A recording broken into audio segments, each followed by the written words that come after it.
Pode abrir a sua Bíblia no livro de Jó, capítulo 19.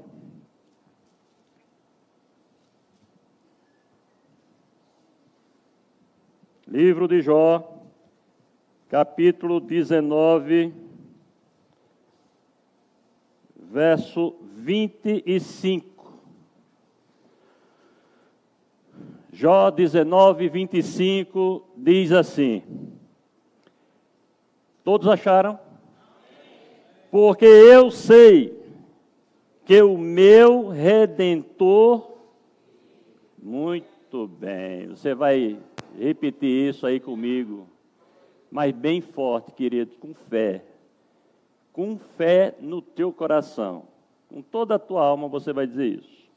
1, 2, 3, porque eu sei que o meu Redentor vive, e por fim se levantará sobre a terra. Você recebe essa palavra aí, em nome de Jesus? Pai, muito obrigado, Senhor, por mais uma noite que estamos aqui, esse dia especial, não porque é dia dos pais, mas porque o Senhor Jesus está aqui.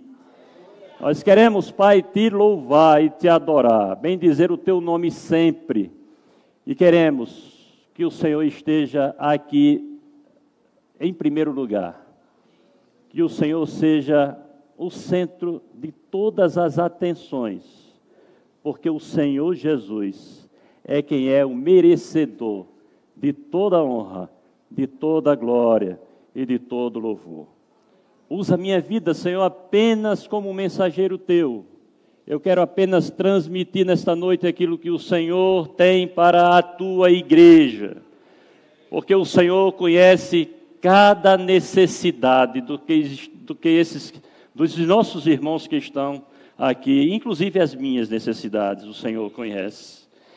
Eu quero, Pai, pedir a presença do Teu Espírito na minha vida agora. Me enche com o Teu poder, com o Teu Espírito, me reveste com o Teu poder, Senhor. Me traz da Tua unção, para que eu possa falar aquilo que o Senhor quer falar à Tua igreja. Assim eu oro e já te agradeço no nome santo do Senhor Jesus. E você pode dizer aí um amém, bem? Amém.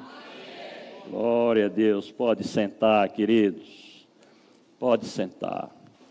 Que Deus seja louvado, engrandecido seja o nome daquele que é, que era e que há de vir. Livro de Jó. Podemos tirar várias lições desse livro. Traz uma história de um homem marcado pelo sofrimento. Várias lições podemos tirar desse livro. Em especial, e na minha opinião, a maior lição que eu posso ver e enxergar nesse livro é que, apesar das circunstâncias, nós precisamos adorar ao Senhor. Está doendo? Adore-o. Está difícil? Adore-o. Pastor, está complicado? Adore-o. Olha para o que Jó sofreu aí, que nós vamos relatar algumas coisas só. E eu duvido, irmãos, que tenha aqui alguém numa situação pelo menos parecida com a desse homem. Isso é um momento de reflexão, para que nós possamos, nos momentos de dificuldades, adversidades que eles vêm, o próprio Jesus nos avisou que viriam, no mundo tereis, mas fique tranquilo, tenha bom ânimo, porque eu... Pronto. Ele está dizendo isso justamente porque ele venceu todas as dificuldades, adversidades que ele sofreu aqui neste mundo, como homem. E se ele passou por tudo e conseguiu vencer, nós também conseguimos. Isso é uma palavra motivadora da parte do Senhor Jesus para nós que sofremos hoje. Pastor, eu não sofro não. Irmãos, então depois do culto, me diga aí, me chame aí no cantinho e diga qual o segredo que você não sofre em nenhuma área da sua vida aqui neste mundo. Este mundo é de sofrimento mesmo, queridos.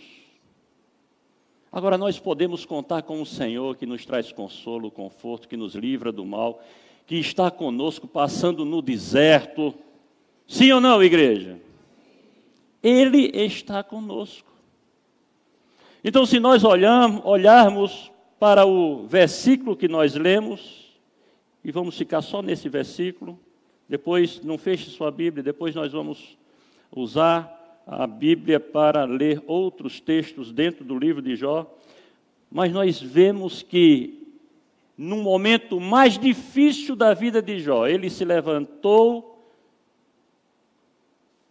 e declarou essas palavras, no capítulo 19, verso 25, porque eu sei que o meu Redentor vive e por fim se levantará sobre a terra. Ele está dizendo aqui, eu sei em quem tenho crido, eu sei que o meu Redentor está vivo, está vendo a minha aflição, o meu sofrimento, e um dia ele vai mudar isso tudo. E o Senhor está falando para alguém hoje aqui que conhece os teus problemas, conhece o que inquieta a sua vida, conhece todas as tuas preocupações. Mas o mesmo Deus que estava com Jó, o mesmo Redentor de Jó, é o nosso. Ele é o nosso Redentor, é o intercessor, é o protetor, é o cuidador, é o libertador, é o defensor, é o justificador. Você está aqui hoje porque Jesus Cristo, Ele é o teu Redentor e o meu também. Que seria de nós, queridos? Fala sério aí. Que seria de nós se não fosse o Senhor na nossa vida? Hein, queridos? Estávamos o quê? Perdidos. Eu queria, antes de começar a falar sobre, mais precisamente, do livro e das lições que eu quero destacar, eu quero pensar com os irmãos nessa noite, que é uma pergunta que muitas vezes nós fazemos, voluntariamente ou não, às vezes pensamos involuntariamente, movidos ou motivados pelo que nós estamos passando, as dificuldades, as aflições, as angústias da vida. Eu não sei você, mas eu já passei por muitas situações que eu parava e pensava, por que isso está acontecendo na minha vida? E a pergunta é por que mesmo? Ah, pastor, não é para quê? É, também. Você já tendo um discernimento, você pergunta, para quê, Senhor? Eu sei que tem um propósito nisso. Amém, isso precisamos fazer esse exercício. Amém, é assim mesmo. Mas muitas vezes, frente às diversidades que são tão grandes, queridos, nós perguntamos, por que estou sofrendo? E mais ainda, muitas vezes nós não vemos em nós mesmos razões para isso, tanto sofrimento. Me diga, seja sincero, você conhece a história de Jó? No início do livro, o próprio Deus reconhece que ele era um homem justo, íntegro e se desviava do mal. E esse homem sofreu tanto, por quê? E eu quero destacar alguns motivos porque nós sofremos. Por exemplo, nós sofremos, e aí é desde o início de tudo, né? No momento da queda, Deus reuniu ali aqueles personagens, Satanás, a mulher, o homem. Está lá em capítulo 3, versos 15 a 19, eu não vou ler, mas você vai ver depois. Que ele mostra o porquê, ou as consequências, melhor dizendo, da desobediência que aconteceu ali no Jardim do Éden. O pecado é algo que atingiu não somente o homem, mas nós sabemos que inclusive a natureza. Então, consequências inclusive do que acontece na natureza hoje, pode ter certeza disso, são ainda consequências do pecado. Mulher dá à luz com dores, está lá. O homem ter que trabalhar e sentir as consequências, o cansaço do trabalho, está lá. Isso é consequência de quê, queridos? Da desobediência, do pecado. Amém, queridos? Vocês estão aqui comigo? Segundo lugar, sofremos por causa da desobediência e, como consequência, saímos da presença do Senhor.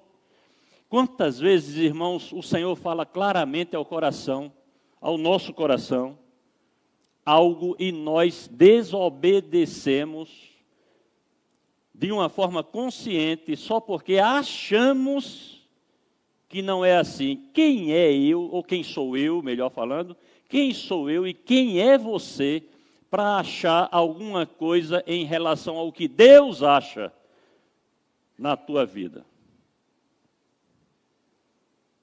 Ah, pastor, mas é a lógica que está dizendo. Você anda através de lógica, por lógica? Nós andamos por fé, criatura.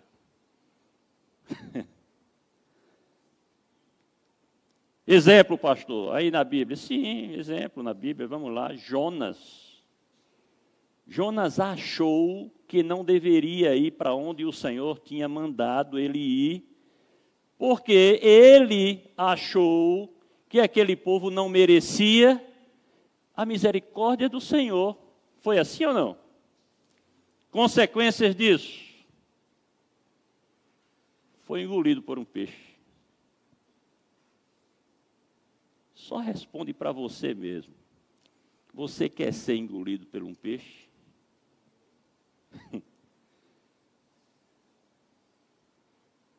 Agora responde para mim. Quem é que quer ser engolido por um peixe aí, irmãos? Ninguém. Graças a Deus. Então, obedeça fielmente aquilo que o Senhor mandou você fazer. Não ache que você pode fazer melhor do que Deus. Quem somos nós para fazer melhor do que Deus? Cuidado, meus queridos. Façamos da forma que Ele manda. A forma que Ele mandar é a que tem que ser feito. Obedeça a Ele, mesmo que não seja a sua vontade. E quantas vezes, irmãos, eu não sei você, mas eu faço muitas vezes, muitas coisas eu faço sem querer, mas em obediência. É assim com você, irmão, me ajuda aí, diga que é. Porque a gente diz, a tua vontade, Senhor, é boa, perfeita e agradável, não é? Isso é lindo, mas tem que ser verdade na minha e na tua vida. Eu já contei isso aqui, vou contar de novo, mas bem resumidamente. Um dia desse aí, que já faz uns 10 anos ou mais, a minha vontade era de ir embora daqui, irmãos. Tínhamos decidido isso em oração juntos. Olha que lindo, eu decidi com ela. Não é assim que a gente prega aqui e ensina, né? Olhe, combine com a sua esposa, combine com o seu esposo, não é assim com o seu marido. Fizemos isso, mas esquecemos da pessoa mais importante que faz parte da minha e da vida dela, do nosso relacionamento. Quem é? Jesus Cristo, o Senhor. Quem somos nós para tomarmos decisão e ignorarmos o Senhor?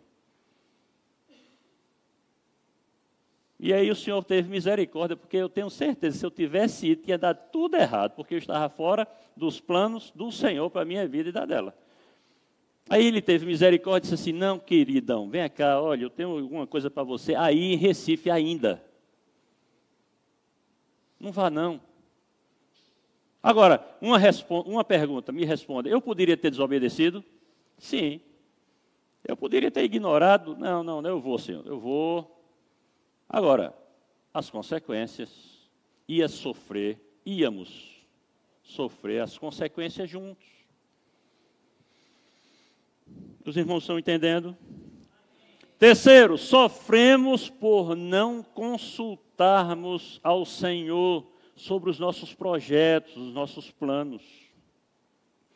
Queridos, a palavra tem resposta para tudo. Provérbios 16:1 diz assim, o coração do homem pode fazer planos, mas a resposta certa dos lábios vem do Senhor. Quando eu estava para vir para cá, promovido pela empresa que eu trabalhava na época, veja como são as coisas, surgiu uma oportunidade. de eu continuar lá em Natal, numa empresa melhor do que a que eu estava trabalhando, um salário melhor. E aí, dessa vez, a gente não errou. Dessa vez, nós consultamos ao Senhor, e a palavra que veio ao nosso coração foi essa. Oramos e tivemos a confirmação de que era para continuar naquela empresa. Resultado, aquela empresa nos mandou para Recife. Olha que benção, hoje eu estou aqui com vocês. É claro que é muito bom estar com vocês, mas melhor ainda é estar no centro da vontade de Deus. Vocês estão entendendo isso, queridos? Aí reclamamos. Estamos sofrendo tanto, olha, pastor, é uma luta tão grande. Mas esquecemos que muitas vezes não observamos essas coisas. Tiago 4,3, veja o que aqui Tiago diz, ó. Ei, agora vós que dizeis, hoje ou amanhã, iremos a tal cidade e lá passaremos um ano, e contrataremos e ganharemos. Digo-vos que não sabeis o que acontecerá amanhã, porque que é a vossa vida? Aí com muito amor, Deus está dizendo assim, você vai ouvir o que ele vai dizer agora quando eu continuar. Ele está dizendo assim, ó, com muito amor ele está dizendo, eu já vou interpretar antes. Ele está dizendo assim, queridão, você não é nada. Quem é você para decidir sobre a sua própria vida? E ele diz assim, a sua vida é um vapor que aparece por um pouco e depois se desvanece. Aí vem uma lapadinha santa, né? Em lugar do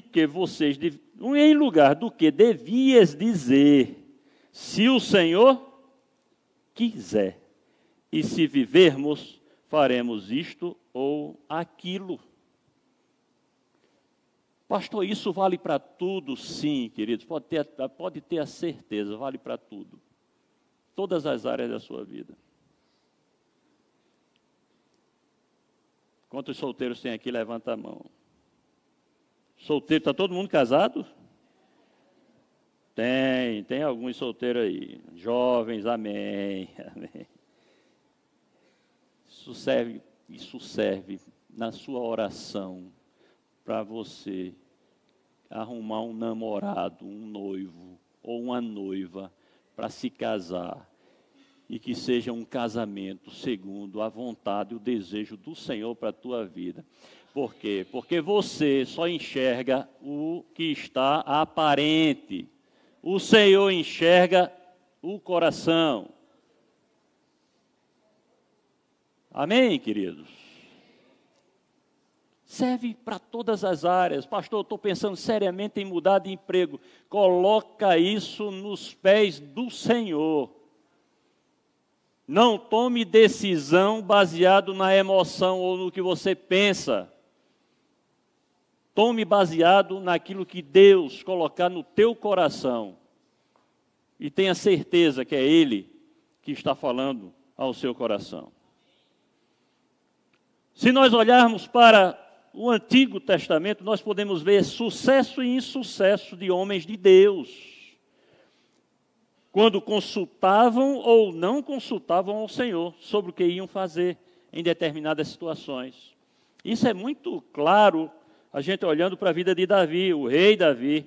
Se você quiser acompanhar comigo, abra aí, segundo livro de Samuel, só para a gente entender um pouquinho do que eu vou falar agora. Segundo livro de Samuel 5, 17 a 25, abra aí. Segundo livro de Samuel, 5, 17 a 25. É a história de Davi, um pedaço, né, uma parte da história dele, onde ele derrota os filisteus. Todos acharam? Já está na tela, então diz assim, ó. Ouvindo, pois, os filisteus que haviam ungido a Davi, rei sobre Israel, todos os filisteus subiram em busca de Davi. o que, ouvindo Davi, desceu à fortaleza. E os filisteus vieram e se estenderam pelo vale de Refaim. E Davi consultou ao Senhor. Davi fez o quê? Consultou ao Senhor, dizendo: subirei contra os filisteus, entregar-nos-ás nas minhas mãos. E disse o Senhor a Davi: sobe, porque certamente entregarei os filisteus nas tuas mãos. Então foi Davi a Baal-Perazim e feriu-os ali Davi. E disse: rompeu o Senhor a meus inimigos diante de mim, como quem rompe águas. Por isso chamou o nome daquele lugar Baal-Perazim. E deixaram ali os seus ídolos, e Davi e os seus homens os tomaram. Deus disse que Davi podia subir, podia lutar contra os filisteus. Sim ou não? Disse. Davi consultou, teve a resposta, fez de acordo com o que Deus ordenara e teve sucesso na sua investida. Agora veja, logo em seguida, verso 22. E os filisteus tornaram a subir e se estenderam pelo vale de Refaim, ou seja, os filisteus voltaram a combater com os israelitas. 23. E Davi fez o quê, irmãos? Consultou ao Senhor, o qual disse: agora não subirás. Aí eu quero abrir um parênteses. Preste bem atenção nisso. Na primeira ele disse que podia subir. A segunda, os mesmos filisteus. Davi poderia muito bem dizer assim: oi, não vou mais nem consultar o Senhor, porque eu fiz e deu certo. Eu vou fazer da mesma forma, eu vou subir. Não há essa tendência, queridos. Já sei, isso deu certo há 30 anos atrás. Eu já passei por essa experiência, eu posso fazer e decidir pela experiência que eu já tenho. Filho, filha, a tua experiência não vale de nada quando o assunto é decisivo como esse. A tua experiência ajuda a você realizar algo que Deus já mandou você fazer. A experiência de Davi aqui o ajudou em quê? Em ele consultar o Senhor novamente. Não para tomar decisões. E aí veja o que é que o Senhor disse. E Davi consultou o Senhor, o qual disse: não subirás, mas rodeia por detrás deles e virás a eles por defronte das amoreiras. E há de ser que, ouvindo tu um estrondo de marchas pelas copas das amoreiras, então te apressarás, porque o Senhor saiu então diante de ti a ferir o arraial dos filisteus. E fez Davi como o Senhor lhe tinha ordenado, e feriu os filisteus desde Geba até chegar a Gezer. Queridos, eu não sei você, mas isso me fala profundamente, porque são coisas práticas, são coisas do dia a dia, são decisões que nós temos que tomar, e não podemos falhar nisso, não podemos ignorar a presença de Deus na nossa vida. Eu falei que isso serve em todas as áreas, irmãos, inclusive a área ministerial. Presta atenção. Pastor, está uma luta. Olha, para eu chegar aqui está sendo difícil. Eu sei, queridos. Eu sei. Coloque essa situação na presença do Senhor. Faça o que Ele mandar você fazer. Sempre lembre que o teu desejo, o teu coração é enganoso, como a palavra fala. Às vezes, e aí eu digo, irmãos, com toda certeza, a maioria das vezes o nosso desejo não coincide com o desejo do Senhor, a vontade de Deus. Não coincide. Normalmente não. Mas uma coisa é certa, a vontade dele é boa, perfeita e agradável. Mesmo que você não entenda, mas é a vontade do Senhor que tem que prevalecer. Quarto, sofremos muitas vezes por permissão, ou até mesmo, veja, isso é forte, de uma forma intencional, de Deus para conosco, para crescimento no relacionamento com o Senhor. Eu falo isso com muita tranquilidade, porque eu passei por isso. Eu entendo hoje que num bom tempo da minha vida que eu sofri em determinada área, foi o Senhor que quis. Porque o Senhor é ruim, porque o Senhor é mau, porque não, é porque é o contrário, Ele é amoroso, Ele é misericordioso. Ele fez isso comigo para me resgatar, para me tirar de um caminho de morte que eu estava caminhando. Os irmãos entendem isso? 5. Sofremos por amor a Cristo, por amor ao Evangelho. Quantos de nós precisamos, muitas vezes ouvimos, né? Coisas do nosso trabalho, dentro da própria família, perseguição mesmo, porque você e eu, nós somos crentes em Jesus Cristo. Perseguições, irmãos. Sofremos por causa disso. Mas o Senhor nos avisou, né, que seria assim. Eu falei inicialmente. João 16:33, no mundo tereis aflições, mas tende bom ânimo, eu venci o mundo. E eu queria já, caminhando para o final dessa mensagem, destacar 2 personagens bíblicos que para mim falam profundamente com essa questão do sofrimento. O primeiro é o apóstolo Paulo. Atos 16, 16, 18 mostra a prisão do apóstolo Paulo e Silas, porque eles tinham libertado uma jovem adivinhadora. Atos 16, 16 a 18. Ele foi preso, irmãos. Paulo e Silas foram presos por causa disso. Aquela mulher dava lucro para alguns homens, adivinhando o que iria acontecer. Paulo expulsou o demônio o espírito daquela mulher. Os homens ficaram sem essa fonte de renda. Levaram Paulo, apresentaram Paulo para as autoridades e o final da história foi que Paulo foi parar na prisão com Silas. Mas o que eu quero destacar especialmente nisso é a postura de Paulo e Silas na prisão.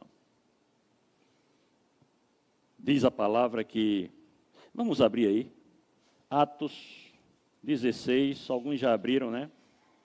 Atos 16, 16, 18. Se você puder colocar aí na tela também, Vivi. Atos 16, 16 a 18, diz assim, ó.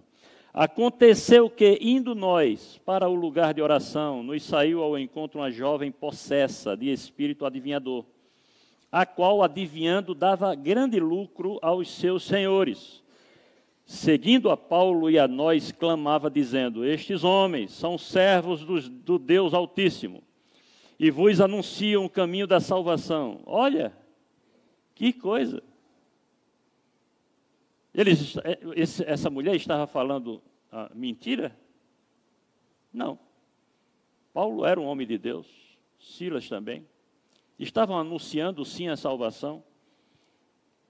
Isso, agora que vem, isso se repetia muitos dias. Então Paulo, já indignado, Voltando-se, disse ao espírito: em nome de Jesus Cristo, eu te mando, retira-te dela.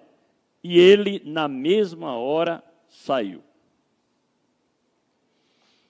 Vendo os seus senhores que lhes desfizera a esperança do lucro, agarrando em Paulo e Silas, o arrastaram para a praça, à presença das autoridades. E levando-os aos pretores, disseram: estes homens, sendo judeus, perturbam a nossa cidade, propagando costumes que não podemos receber, nem praticar, porque somos romanos. Levantou-se a multidão unida contra eles, e os pretores, rasgando-lhes as vestes, mandaram açoitá-los com varas, e depois de lhes darem muitos açoites, os lançaram no cárcere, ordenando ao carcereiro que os guardasse com toda a segurança. Este, recebendo tal ordem, levou-os para o cárcere interior e lhes prendeu os pés no trono. Agora, atente para isso agora. Por volta da meia-noite, Paulo e Silas murmuravam, reclamavam. Era isso? Ainda bem que os irmãos estão ligados aí. Por volta da meia-noite, Paulo e Silas oravam e cantavam louvores a Deus. E os demais companheiros da prisão escutavam. Quer saber o resultado desta oração e deste louvor? De repente sobreveio tamanho terremoto que sacudiu os alicerces da prisão. Abriram-se todas as portas e soltaram-se as cadeias de todos. Queridos, o que é que eu entendo e o que é que eu tiro de lição disso aí? A gente reclama por tão pouco, irmãos. Esses homens estavam presos, já tinham levado tantos açoites. Estavam presos. Mesmo assim, eles oravam e cantavam, adoravam o Senhor. Sabe o que acontece quando nós adoramos ao Senhor? Nós somos libertos, nós somos curados. Nós temos a nossa vida cuidada pelo Senhor. Eu não sei se tem alguém nessa noite aqui que está sofrendo com alguma coisa. Meu irmão, o Senhor está mandando dizer, eu não tenho dúvida disso, dessa mensagem, que, olha, você já fez de tudo, saiba, que não é você que vai resolver isso. É o Senhor, mas adore, não reclame não, irmãos. Não reclame, não procure culpado, é porque foi fulano, foi assim. Não esqueça isso. Adore ao Senhor, louve a Ele. A adoração mexe com o coração de Deus, move o coração de Deus. Enquanto você adora o Senhor, Ele age em teu favor. Derrame-se na presença dEle. Em nome de Jesus, receba essa palavra aí, queridos. Mas faça isso, não faça só nesse culto, não. Faça isso, faça disso um estilo de vida. Todos os dias, entregue ao Senhor. Quebrante-se. O louvor que agrada a Deus vem de um coração quebrantado e contrito. Salmo 51, versos 16 e 17. Nós precisamos aprender isso, irmãos. Aprender isso. Porque muitas vezes nós nos sentimos que, não, eu sou bom demais para sofrer. Eu quero reivindicar, eu quero... irmãos, você precisa adorar o Senhor. Eu e você, nós precisamos aprender que na hora da dificuldade é dobrar os nossos joelhos, nos quebrantarmos na presença do Deus Altíssimo. E Ele é quem vai fazer na sua vida a mudança que é necessária. seja a cura, seja a libertação de um parente, seja uma porta que você está há tanto tempo buscando. Eu não sei o que é um filho que não quer saber de Deus, está nas drogas. Eu não sei, é um marido que está dando trabalho, não quer saber do Senhor. Não sei, queridos, mas o Senhor, Ele está contemplando o sofrimento de cada um.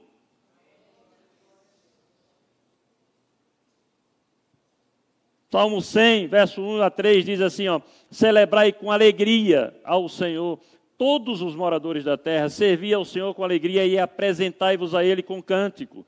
Sabei que o Senhor é Deus, foi Ele quem nos fez e dele somos. Pertencemos ao Senhor, pertencemos a Deus, o Todo-Poderoso. Segundo personagem, e aí sim, acompanhe comigo esses versículos que eu vou falar agora, que é dentro do livro de Jó. O primeiro capítulo, verso 1, mostra o perfil deste homem. Diz a palavra que ele era íntegro, justo e se desviava do mal. Ele era temente a Deus. No verso 3, capítulo 1, verso 3, foi registrada toda a riqueza de Jó. Não esqueça do que ele tinha. Nós vamos precisar dessas informações no final da mensagem. Se preciso, a gente vai voltar ao capítulo 1, verso 3. Mas você vai ver aí o que Jó tinha de bens mesmo, materiais. Casa, animais. Você vai ver aí. Verso 13 a 22, começa a mostrar as aflições que esse homem passou. E a paciência. Nós temos registrado aqui tudo que ele perdeu, todos os bens, casa, filhos, filhas. E nos versos 21 e 22, Jó diz assim, presta atenção, irmãos, se você estava preparado para falar igual a Jó falou, depois de uma tragédia dessa. Sabe o que ele disse? Ele disse assim, ó: nu saí do ventre da minha mãe, e nu voltarei. O Senhor o deu, e o Senhor o tomou. Bendito seja o nome do Senhor. É muito fácil, queridos, nós glorificarmos a Deus quando estamos bem. Está tudo bem. Está tudo bem, tranquilo. Glória a Deus, porque está tudo bem. Está na bênção, pastor. Amém. Glória a Deus. E nas dificuldades? Estamos preparados para glorificar o Senhor nas adversidades, nas dificuldades que nós enfrentamos no dia a dia. No verso 22, nós vemos uma declaração do autor deste livro, que ninguém sabe quem é. Alguns acham que é Moisés, alguns acham que é o próprio Jó. Não temos uma certeza de quem escreveu esse livro. Mas ele diz assim: em tudo isso que Jó passou, ele não pecou, nem atribuiu a Deus falta alguma. E muitas vezes nós queremos culpar a Deus por algumas coisas que nos ocorrem. Involuntariamente, muitas vezes nós dizemos em oração mesmo: eu já fiz isso, mas Senhor, olha, eu não tenho culpa disso não. Senhor, o que é que o Senhor está fazendo comigo? O que passa? Jó sofreu tudo isso sem atribuir nenhuma culpa a Deus. Capítulo 2, verso 1 a 7. O Senhor permite que Satanás toque na saúde de Jó. Satanás feriu Jó de tumores malignos, desde a planta do pé até o alto da cabeça. E como se isso fosse pouco, ele não contava mais com o apoio da mulher, ele não contava mais com os amigos. Aliás, os amigos estavam acusando a Jó de que o que estava acontecendo com ele era consequência de pecado. Capítulo 4 fala sobre isso. Jó passou do capítulo 4 até o 41, escutando acusações e sofrendo com tudo isso. Quem sabe tem alguém aqui nessa noite que alguém chegou para você e disse assim: rapaz, você está sofrendo assim? Cuidado, olha, abra o olho, você está em pecado. E você sabe que não é.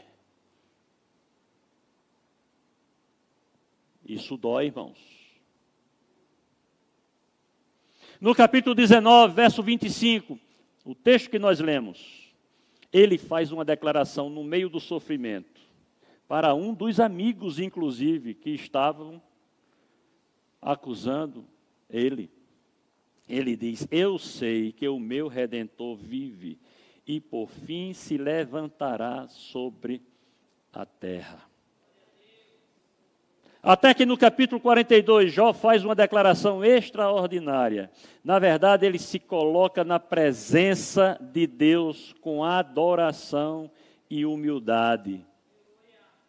Em seguida, no verso 10, o Senhor começa a mudar a sorte de Jó, enquanto ele orava para os seus amigos.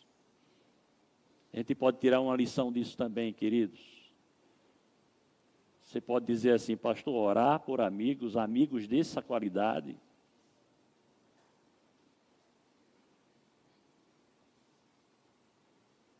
Deus mudou a vida, o destino, a sorte de Jó, quando ele começou a orar pelos amigos que o acusavam. E aí, só para a gente encerrar, acompanhe comigo o final dessa história, capítulo 42, versos 12 em diante. Capítulo 42, verso 12 em diante. Todos acharam? E assim abençoou o Senhor o último estado de Jó, mais do que o primeiro, pois teve 14.000 ovelhas. No começo do livro, se você vir aí, ele tinha 7.000 ovelhas. 6.000 camelos. No início do livro, se você vir aí, ele tinha 3.000 camelos. 1.000 juntas de bois e 1.000 jumentas. Tudo isso ele tinha metade. O Senhor deu para Jó, restituiu de uma forma duplicada. Amém, queridos? 13, também teve 7 filhos e 3 filhas, e chamou o nome da primeira Gemima, e o nome da segunda Késia, e o nome da terceira Querem Apuque. E em toda a terra não se acharam mulheres tão formosas como as filhas de Jó. E seu pai lhes deu herança entre seus irmãos. Se liga agora aí no 16 e no 17. E depois disto viveu Jó 140 anos, e viu a seus filhos e aos filhos de seus filhos, até a 4ª geração. Então morreu Jó, velho e farto de dias. Meus queridos, o que eu queria deixar nessa mensagem, como principal, dentro do que nós falamos aqui,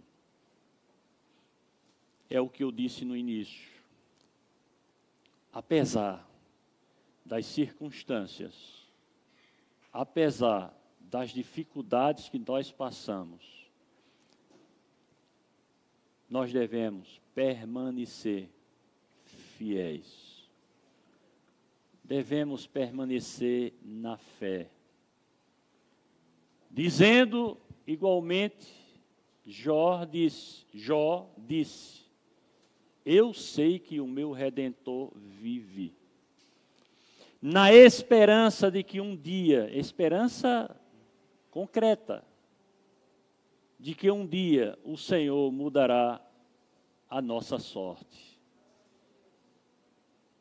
A igreja pode ficar de pé. Deus abençoe cada um dos irmãos que estiveram aqui nesta noite, que ouviram essa mensagem. Segura nessa palavra, queridos. Você serve a um Deus que tudo pode. e pode transformar a tua realidade hoje em outra realidade. Pastor, é muito difícil para você e para mim, para Deus não existe difícil. O Senhor continua sendo Deus. Amém, queridos? O Senhor falou ao teu coração? Então repete o mesmo que a gente falou no início da mensagem. Eu sei que o meu Redentor vive. Amém. Passa a semana com isso na tua cabeça, só na cabeça não, no coração. Creia nisso. E um dia o Senhor se levantará sobre a terra e vai mudar a tua sorte como mudou a sorte de Jó.